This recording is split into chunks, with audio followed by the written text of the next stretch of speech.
Gibran, anak presiden atau presiden bayangan? Siaras belum pernah menciditi.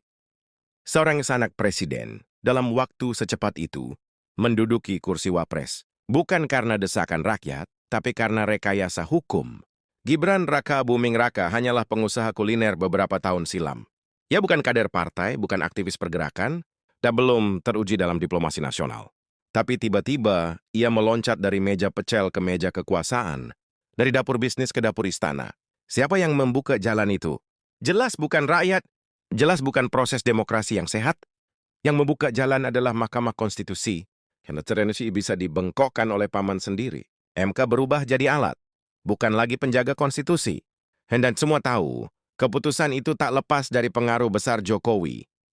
Pertanyaannya, apakah Gibran benar-benar berdaulat? Atau hanya presiden bayangan? Wakil presiden di atas kertas, tapi sesungguhnya masih tunduk pada bayang-bayang ayahnya? Inilah wajah baru kekuasaan yang disiapkan. Skenario 3 periode gagal, maka dibuatlah periode baru dengan wajah baru, tapi roh lama. Nama presidennya Prabowo, nama wapresnya Gibran. Tapi kekuasaan tetap berdenyut di jantung keluarga lama. Inilah yang disebut oleh banyak akademisi sebagai politik dinasti. Bukan hanya soal hubungan darah, tapi tentang bagaimana kekuasaan disiapkan, dipaksakan, dan diwariskan dengan segala cara, termasuk melanggar etika hukum dan merendahkan akal sehat bangsa. Demokrasi kita tidak hanya dicederai, tapi dijual murah demi ambisi segelintir orang. Dan kini Gibran sudah duduk di kursi itu. Sebagai wakil presiden termuda dalam sejarah. Sebagai simbol baru dari demokrasi yang lumpuh. Sebagai tanda tanya besar, apakah kiamat had memimpin dengan hati dan akal sendiri?